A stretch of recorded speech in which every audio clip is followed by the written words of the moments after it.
Jai Hind everyone, I welcome you all to the Daily Class YouTube channel, and in this video we are going to talk about how to score 60 plus in CDS Maths. अब ये CDS का exam जो कि होने वाला है 12 अप्रैल को, CDS 1 2026, इसकी मैथ्स के पेपर में आप कैसे 60 प्लस स्कोर कर सकते हो, इसके बारे में हम बात करने वाले हैं इस वीडियो में। अब आप में से कई लोग सोचेंगे कि लगभग 60 डेज ही बचे हैं, क्या 60 डेज में 60 प्लस स्कोर करना पॉसिबल है? Then I would say yes, possible है। पॉसिबल आपका ऐसे है अगर आपके पास सही मेंटोरशिप है, आप कहीं से भी पढ़ रहे हो, अच्छे से पढ़ो। दूसरा ये है कि आप खूब प्रैक्टिस करते रहो। Maths is a kind of subject, you can not learn it until you practice it by yourself. आपको खुद से क्वेश्चंस को सॉल्व करना पड़ेगा। जब आप खुद से सॉल्व करते हो तभी आप सीखते हो, क्योंकि कई बार क्या होता है कि आपको फील आती है कि आई कैन अंडरस्टैंड, है ना, या फिर मैं बोलूँगा कि कई बार लोग बोलते हैं कि आई अंडरस्टैंड। आपको लगता है कि आप मैथ्स को समझ गए हो। क्या आप समझ गए हो? क्या ये बराबर है कि I can solve the questions? तो सॉल्व करना डिफरेंट चीज़ है, लेकिन समझना डिफरेंट चीज़ है। आप समझ सकते हो लेकिन उसे आप अप्लाई कई बार नहीं कर पाते हो। तो इन सब चीज़ों के बारे में भी मैं बताऊंगा यहाँ पर आपको। एक्चुअल वे जो होता है मैथ्स को प्रैक्टिस करने का, वो क्या होता है, राइट। तो ये सारी चीज़ें हम डिस्कस करने वाले हैं और साथ में मैं प्रैक्टिस भी आपकी इस जर्नी में करवाऊंगा, so don't worry about that. और before I start I would like to introduce myself. मेरा नाम है Anuj Verma and I have cleared CDS for 7 times and NDA once. और इस CDS में मैंने IMA एंड FA भी क्लियर किया है। 2 तो हमारे OTA हो गए ऑब्वियसली, जो कि लास्ट अटेम्प्ट होते हैं। मैं लास्ट तक गया हूँ डेफिनेटली, राइट। सो आपका जो IMA होता है FA, और ये IMA मैंने इसलिए नहीं क्लियर किया क्योंकि FA की कट ऑफ क्लियर नहीं हुई, ये इसलिए क्योंकि मैंने ये जो FA है उस टाइम मैंने ऑप्ट नहीं किया था, राइट। अब ये सारी चीज़ें मैं बता क्यों रहा हूँ? वैसे तो सारी वीडियोज़ में मैं ये सब बताता नहीं हूँ, है ना। तो उसके पीछे एक रीज़न है। रीज़न ये है, अब मैं आपको बताऊंगा मेरा एजुकेशनल बैकग्राउंड। मेरा एजुकेशनल बैकग्राउंड ऐसा है कि मैंने 12th किया है PCM से। उसके बाद मैंने परस्यू किया BA, that is bachelors in arts. ये मैंने किया है फिलॉसफी और इंग्लिश लैंग्वेज से। उसके बाद मैंने किया मास्टर्स इन साइकोलॉजी। अब यहाँ पर आप देख पाओगे, और यहाँ पर इवन बैचलर ऑफ आर्ट और इस मास्टर्स के बीच में मैंने 3 इयर्स का गैप भी लिया है, राइट। तो 3 इयर्स का गैप भी लिया है। इसका मतलब आप समझ सकते हो कि 12th मैंने जब से किया है तब से मेरा लेना देना कुछ भी नहीं रहा है मैथ से। अगर मेरा मैथ से कोई भी लेना देना नहीं रहा इतने सालों से, still I have cleared NDA की मैथ्स में भी मैंने अच्छा स्कोर किया। Then I have cleared CDS, उसमें भी मैंने मैथ्स में मतलब अच्छा स्कोर करते हुए IMA AFA इनकी भी कट ऑफ क्लियर करी हर बार की। मतलब ऐसा कभी नहीं हुआ कि मेरा IMA या AFA का अटेम्प्ट है स्टिल मैंने OTA क्लियर किया हो, ऐसा नहीं हुआ, ठीक है। तो ये सारी चीज़ें मैं आपको इसलिए बता रहा हूँ कि ये चीज़ जो है ये पॉसिबल है। CDS की मैथ्स इतनी डिफ़िकल्ट नहीं होती है, बस एक चीज़ होती है that is important, that is the mentorship and practice. Practice बहुत ज़रूरी है। इन सब चीज़ों के बारे में मैं बात करूंगा आपसे, और मैं आपको बताऊंगा कि कौन से ऐसे सेक्शंस हैं जो कि आप अगर फोकस करो तो आप इजीली उनमें अच्छा स्कोर कर सकते हो ओवरऑल मैथ्स में। कई बार क्या होता है कि क्या हमें करना है, ठीक है, वो तो ज़रूरी है, लेकिन क्या नहीं करना है that is also equally important. तो ये भी बहुत ज़रूरी है जानना। सो शुरू करते हैं। एंड ये है मेरा नंबर, दैट इज़ 9264922851। अगर आपका कोई भी डाउट है या फिर कोई भी सजेशन है, कभी भी आपको लगे कि कुछ पूछना है, then you can text me here. ये मेरा व्हाट्सएप नंबर है। और इस चैनल पर हमारी एक इंग्लिश की कंप्लीट इंग्लिश की सीरीज चल रही है। ये देखो, मैंने कुछ टाइम के लिए रोक दी थी फॉर FCAT, अभी मैं फिर से कंटिन्यू करूंगा। 5-6 वीडियोस बचे हैं, वो मैं जल्दी से अपलोड कर दूंगा। आपका जो सिलेबस है वो कंप्लीट हो जाएगा 20-25 दिन में, और उसके बाद हम केवल प्रैक्टिस करेंगे। सो इंग्लिश के लिए आई वुड से आप कंप्लीटली रिलाई कर सकते हो इस चैनल पर। दूसरा बचा मैथ्स। मैथ्स में देखो प्रैक्टिस तो मैं आपको भरपूर करवा दूंगा, राइट। और यहाँ पर मैं, और हाँ, हमारी एक हिस्ट्री की भी सीरीज चल रही है। हिस्ट्री भी मैं कंप्लीट करवा रहा हूँ इस चैनल पर, और बाकी आपको साइंस वगैरह भी मिल जाएगा कंटेंट, राइट। और मेरा ज़्यादा एम्फेसिस रहेगा PYQs पे, और ये PYQs जो हैं ना केवल CDS या NDA के, बल्कि हमारा CAPF, ठीक है, और CSE के, और इनके क्वेश्चंस मैंने विद प्रूफ आपको बताए हैं एक वीडियो में। एक ही वीडियो अभी तक अपलोड किया है जिसमें मैंने बताया कि सेम क्वेश्चन हमारा CSE में आया, सेम क्वेश्चन हमारा NDA में आया, और इसी तरह से ये सारे जो क्वेश्चंस हैं वो ओवरलैप होते रहते हैं इन सारे सब्जेक्ट्स में, सारे एक्चुअली पेपर्स में, राइट। तो ये सारी चीज़ें हम देखेंगे। तो ये चैनल है, इसको भी आप सब्सक्राइब कर सकते हैं क्योंकि यहाँ पर आपको PDF और सारी नोटिफिकेशंस मिलती रहेंगी। क्लियर, लिंक मैं दे दूंगा डिस्क्रिप्शन में।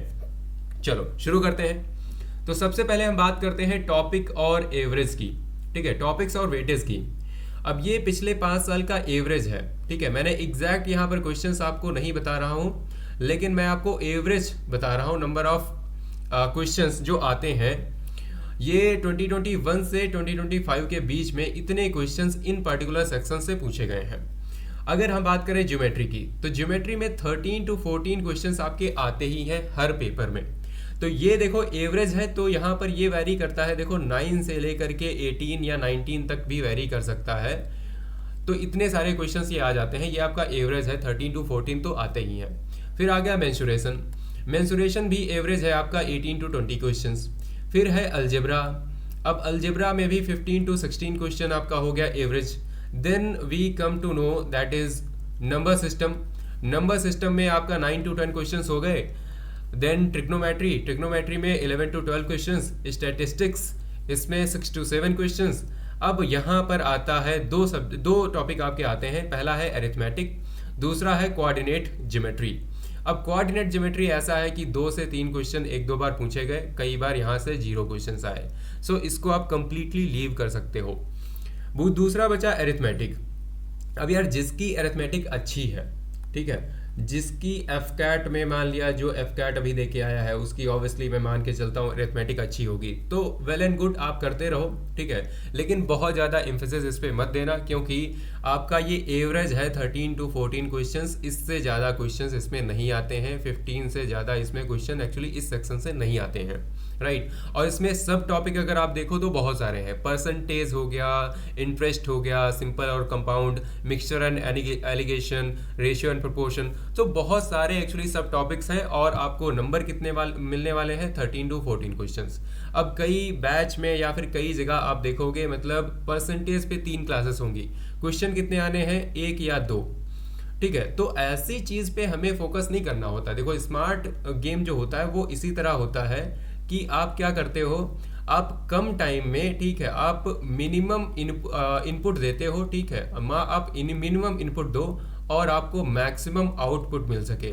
तो ऐसा काम करना है हमें, ऐसा काम, देखो ऐसा काम अगर आपने करना है तो सबसे पहले सब्जेक्ट वाइज बात करें तो मैथ्स से अच्छी कोई सब्जेक्ट नहीं है जिसमें आप कम टाइम में ज़्यादा एक्चुअली अपने मार्क्स जो है बढ़ा सकते हो।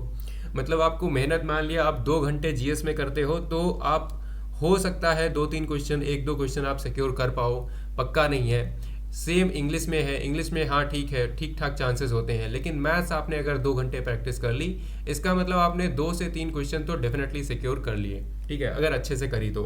और उसमें भी मैथ्स में भी ऐसे टॉपिक को आपने टारगेट करना है, जैसे ज्योमेट्री हो गया, मेंसुरेशन हो गया। अब मेंसुरेशन का एक वीडियो मैं लेके आऊँगा आपके सामने, और उसमें मैं सारे जो फॉर्मूले हैं ना, जैसे कौन से स्टार्ट करें अगर, तो क्यूब है, ठीक है, स्फीयर हो जाता है, तो इन सब चीज़ों की हम बात करेंगे। आपका 2D एंड 3D 2 टाइप के आते हैं, तो दोनों की हम बात यहाँ पर कर लेंगे, ठीक है, एक ही वीडियो में।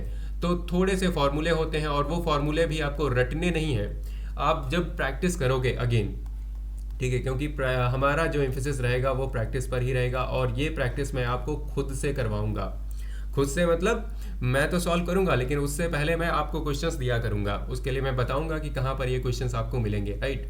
फिर है जैसे अलजेब्रा। अब अलजेब्रा में जैसे एक टॉपिक में मैंने जैसे एक वीडियो में आपने क्या करी, आपने बात कर ली, जैसे सारे फॉर्मूले हैं उनकी बात कर ली।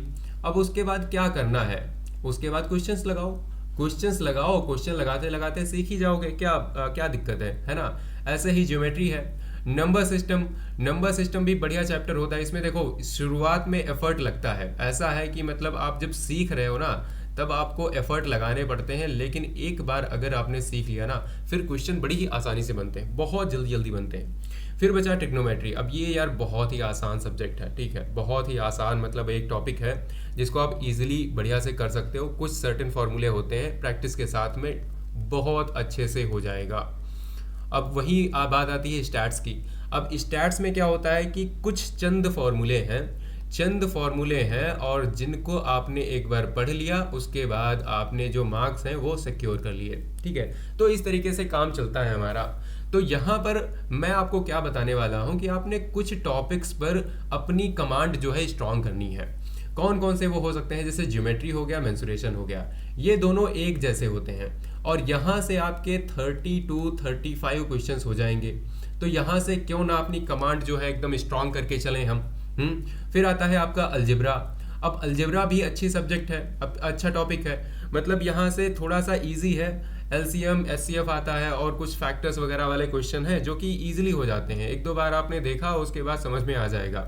मैं आपको एक करके वीडियो में बता दूंगा। ट्रिग्नोमेट्री हो गया, स्टैट्स हो गया, थोड़े थोड़े ऐसे टॉपिक हैं जिनको आपने करना है। एरिथमेटिक आपने नहीं करना है, अगर आपको आता है वेल एंड गुड, अगर नहीं आता है तो आप इसको कंप्लीटली छोड़ दो, इसको भी छोड़ो, ठीक है। बाकी सारी चीज़ें हम करेंगे और साथ में हम प्रैक्टिस करते रहेंगे। क्लियर?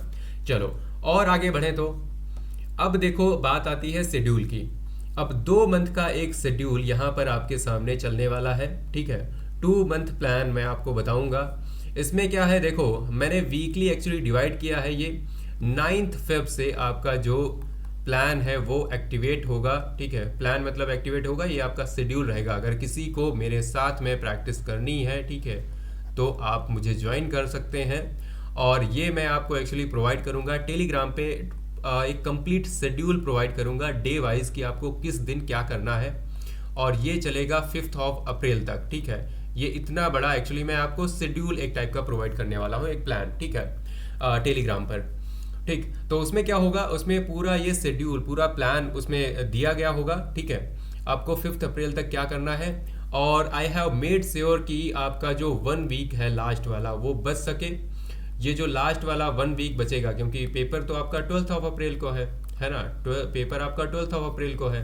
तो आप 1 वीक में क्या करोगे, 1 वीक में आप केवल करोगे प्रैक्टिस, है ना, आप केवल प्रैक्टिस करने वाले हो। क्लियर? और यहाँ पर डेफिनेटली वीकली और डेली टारगेट्स आपको दिए जाएंगे, तो आपने उन्हें फॉलो करना है। और इस शेड्यूल में मैं आपको बेस्ट टाइमिंग भी बताऊंगा मैथ्स की, ठीक है। अब कि मैंने थोड़ा साइकोलॉजी भी पढ़ रखी है, ठीक है, और साइकोलॉजी अगर ना भी पढ़ रखी होती यार, ठीक है, तो एक्सपीरियंस के बेसिस पे मैं आपको इतना तो बता सकता हूँ कि यार मैथ्स सॉल्व करने का एक स्पेसिफिक टाइम होता है। जैसे जीएस पढ़ने का एक टाइम होता है, उसी तरह मतलब मैथ्स को लगाने का भी एक टाइम होता है स्पेसिफिक। किस टाइम आप ज़्यादा मतलब अच्छे से चीज़ें सीख सकते हो, ये भी चीज़ें मैं आपके साथ शेयर करने वाला हूँ। और एक वीडियो में मैं आपको बताऊँगा कि मैथ्स को एक्चुअली सॉल्व करना क्यों चाहिए, और मैथ्स को सॉल्व करने से फ़ायदे क्या होते हैं, व्हाट आर द बेनिफिट्स, और ऑब्वियसली कि कैसे करना चाहिए, ठीक है, राइट, हाउ, वाई, ठीक है। ये सारी चीज़ें मैं बताऊंगा मैथ्स को लेकर के, और साथ में मैं ऑब्वियसली अब इसमें हम अपना सीडीएस तो देख ही लेंगे कि सीडीएस में कैसे हम सीख सकते हैं, राइट, ये कैसे काम आएगा। तो ये सारी चीज़ें हमें मिल जाएंगी टेलीग्राम पे, ठीक है।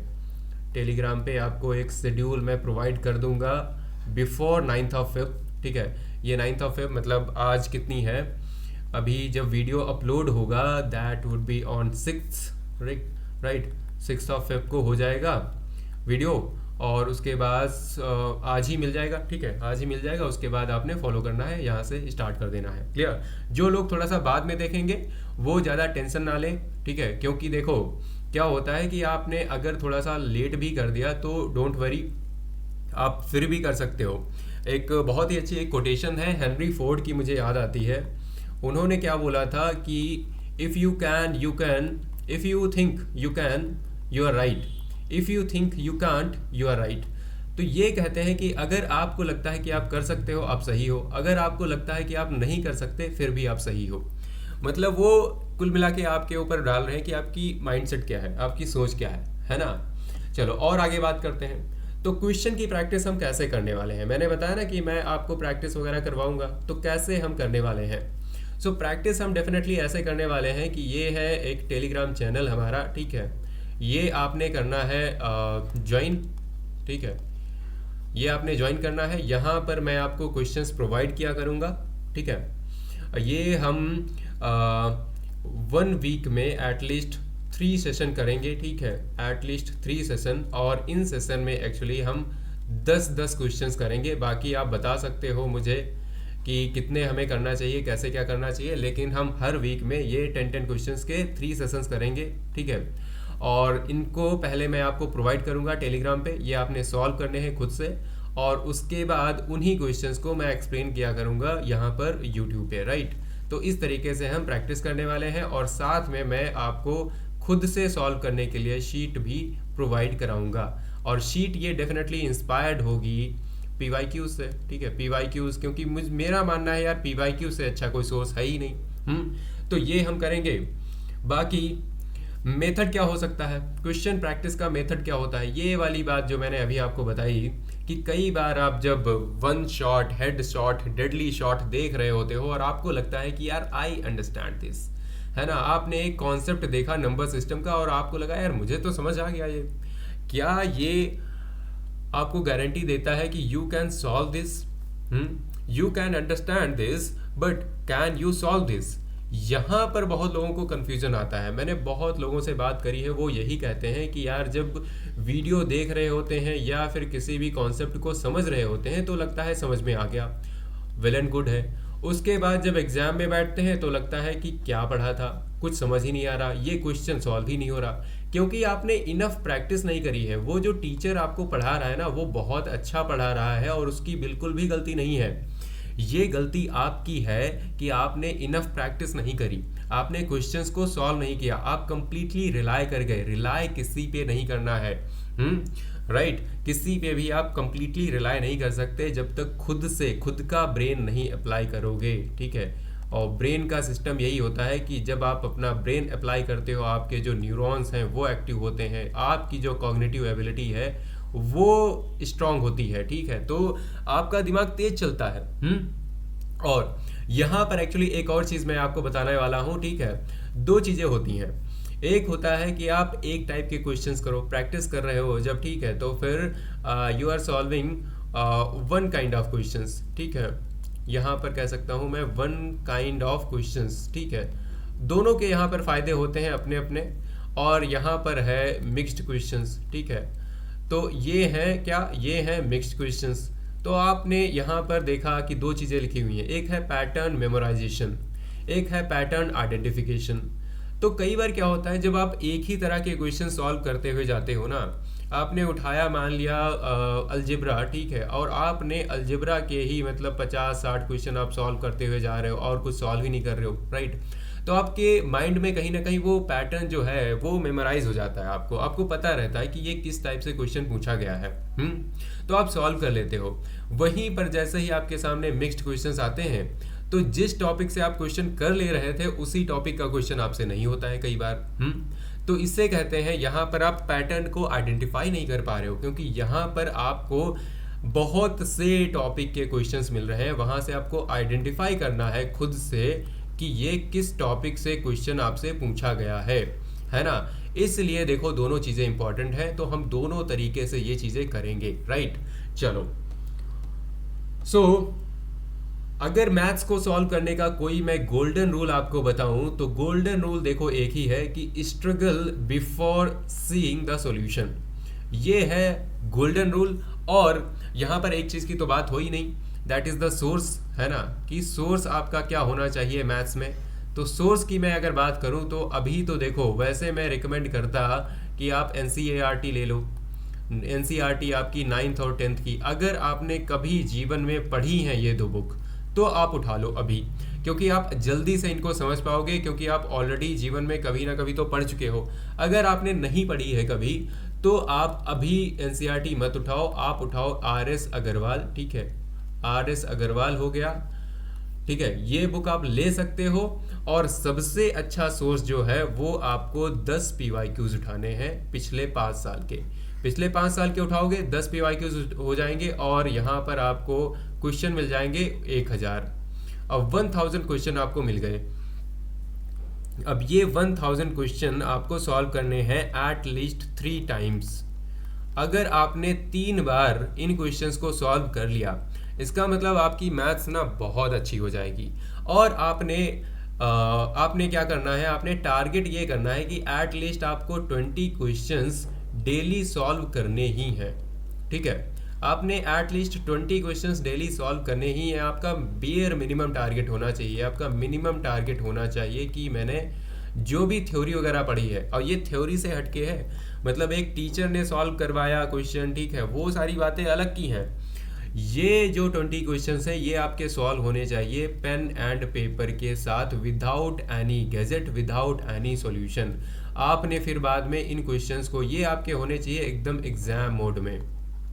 अब देखो यार, मैं तो वही चीज़ें आपको बताऊंगा जो एक्चुअली हेल्प करती हैं। ठीक है, अब ये चीज़ें देखो डिफ़िकल्ट होती हैं, हमेशा जो करेक्ट पाथ होता है दैट इज़ ऑलवेज डिफ़िकल्ट, लेकिन उसी पर चल के हमें कामयाबी मिलती है। तो ये 20 क्वेश्चन हमें करने हैं एग्जाम मोड में एकदम बैठ के। ठीक है, जैसा मूड आपका वहाँ पर होता है, जो आपका मोड जो एक्टिवेट होता है उसी तरीके से करने हैं। हाँ, और तभी आप अच्छे से मैथ्स को एक्चुअली सीख पाओगे, है ना। आपको लगेगा कि हाँ आप यहाँ पर चीज़ें सीख रहे हो, है ना। साथ में हम प्रैक्टिस डेफिनेटली करेंगे, लेकिन ये आपको करना है। ठीक है, ये आपने करना है। इनके लिए मैं अलग अलग शीट बना के आपको प्रोवाइड कराऊंगा, सो डोंट वरी, है ना। ये PYQs भी आपको मैं प्रोवाइड कराऊंगा, ठीक है, और उनके सॉल्यूशन हम यहाँ पर करते रहा करेंगे, लेकिन बीच बीच में आपको खुद से अपना खुद का टेस्ट लेते रहना है। तो मेरा देखो टोटल जो एम्फेसिस है, जो फोर्स है, ठीक है, वो है आपकी खुद की प्रैक्टिस पर। आप खुद कितना ज़्यादा प्रैक्टिस करते हो, क्योंकि यार देखो, अब यहाँ पर कोई भी मुझे ऐसा ना समझे कि मैं कोई टीचर हूँ, मैं सिंपली एक मेंटोर की तरह काम कर सकता हूँ। और मेंटोर का काम यही होता है कि सही रास्ता दिखाए और उस रास्ते पर आप खुद चलो। तो ये है आपका यहाँ पर golden rule, that is struggle before seeing the solution. और अगर हम टाइमिंग की बात करें, यहाँ पर टाइमिंग की बात कर लेते हैं, तो मैथ्स को देखो, आप सारे लोग IMA और AFA, ठीक है, और हो गए INA वाले, ठीक है, ये लोग हो, तो इन लोगों को GS पर ज़्यादा फोकस नहीं करना होता। OTA वाले हैं, ठीक है, उनके लिए मैं जो टाइमिंग है वो थोड़ा सा चेंज कर देता हूँ GS इंग्लिश की। लेकिन आपने 2 to 2.5 आवर मैथ्स को अलॉट करने ही हैं, ये आपने करने हैं डेली, ठीक है। और जो वीकली मैंने यहाँ पर बताया, ठीक है, यहाँ पर जो वीकली, ठीक है, इस वीकली में एक्चुअली मैं आपको बताऊँगा कि कैसे करना होता है। मेरा ये मानना है कि मंडे टू फ्राइडे, ठीक है, मंडे टू फ्राइडे आपने क्वेश्चन की प्रैक्टिस करनी है।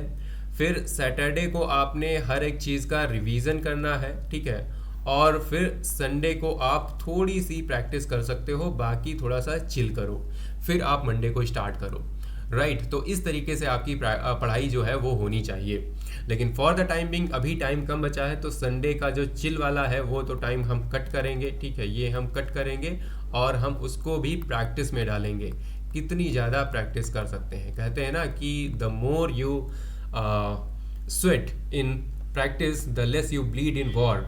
तो ऐसा करके एक हमारे यहाँ कहावत चलती है, तो डेफिनेटली उसको हमें फॉलो करना है। जितना ज़्यादा आप रियल एग्ज़ाम एक्सपीरियंस जो होता है उससे खुद को एक्सपोज कर दोगे ना, सो एक्सपोजिशन जो होता है वो बहुत ज़रूरी है। जितना ज़्यादा आप एक्सपोज हो जाओगे before sitting in actual exam, उतना आप कंफर्टेबल फील करोगे जब आप एक्चुअल एग्ज़ाम में बैठोगे।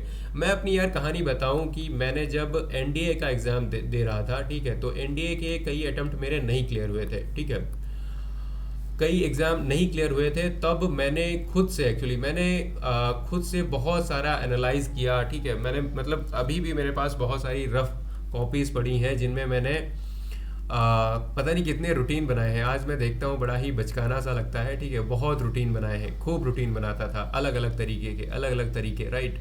फिर मैंने सोचा कि यार मॉक देता हूँ। तो ये मॉक जब मैंने करने शुरू किए, उसके बाद जब मैं एग्ज़ाम में बैठता हूँ, मैंने 145 वाला क्लियर किया था, NDA 145।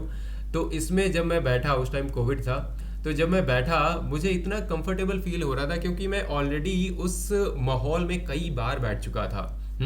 इसलिए हमें काफ़ी कंफर्टेबल लगता है ये चीज़, राइट। तो हमें प्रैक्टिस एक्चुअल वाली काफ़ी करनी है। और कंप्लीट मॉक भी अब मैं आपको बताऊंगा कि आपने कब करना है, ठीक है। कंप्लीट मॉक के नाम पर आपने PYQs ही सॉल्व करने हैं। मैथ्स में PYQs से बढ़िया कोई सोर्स होता नहीं है, ठीक है। चलो, सो अगेन ये है मेरा नंबर, दैट इज़ 9264922851। अगर आपका अभी भी कोई डाउट है या फिर कोई भी सजेशन है तो आप मुझे टेक्स्ट कर सकते हैं। बाकी डेफिनेटली यार मैं रिक्वेस्ट करूँगा कि आप कमेंट सेक्शन में मुझे बताएं कि आपके एक्सपीरियंसेस क्या हैं। मैं खुद से पढ़ता हूँ सारी कमेंट्स, राइट। और उसके बाद मैं रिप्लाई करूँगा। अगर आपका कोई डाउट है, सजेशन है, तो आप मुझे कमेंट में बताओ आपके एक्सपीरियंसेस जो हैं। और दोनों साथ में मिलके काम करेंगे, है ना। और ये है अपना टेलीग्राम चैनल, PDF वगैरह आपको मिलती रहेंगी यहाँ पर, तो ज्वाइन कर लेना, है ना। और साथ में एक PYQs वाला है, तो उसमें हम PYQs करते रहेंगे। PYQs मतलब वही प्रैक्टिस, राइट। तो वो क्वेश्चंस मैं पोस्ट करता रहूँगा। तो देखो यार, डिपेंड करता है कि आपका रिस्पॉन्सेस आपके कैसे हैं, तो उसके हिसाब से हम भी उतना ही मोटिवेटेड फील करके काम करेंगे उसी डायरेक्शन में, है ना। चलो मिलते हैं फिर अगले वीडियो में। और प्रैक्टिस यार करते रहो, ठीक है। प्रैक्टिस बहुत ज़रूरी है। और प्रैक्टिस डेफिनेटली तभी आएगी जब आप थोड़ा सा कॉन्सेप्ट्स को क्लियरली समझोगे। सो कॉन्सेप्ट्स को डेफिनेटली उनको क्लियर करेंगे। और मैंने आपको बताया कि कैसे करना है, ठीक है। कैसे करना है, कुछ टॉपिक्स को उठाना है और कुछ टॉपिक्स का कंटेंट जो है मैं खुद प्रोवाइड कर दूंगा, राइट। और जो इम्पोर्टेंट होंगे उनका तो डेफिनेटली मैं खुद कर दूंगा, है ना। हमारा एम ये है कि हमें 60+ टारगेट करना है और ये डेफिनेटली पॉसिबल है, अचीवेबल है। बाकी एक और वीडियो आएगी मैथ्स पर, उसमें कुछ और क्लैरिटी एक्चुअली होगी। और बाकी आपकी जो कमेंट आएंगी उनको भी देखते हुए कुछ और बातें करेंगे मैथ्स में, ठीक है। सो मैथ्स को हम अच्छे से ट्रीट करेंगे, राइट। चलो फिर मिलते हैं अगले वीडियो में। And till then bye bye, take care and जय हिंद।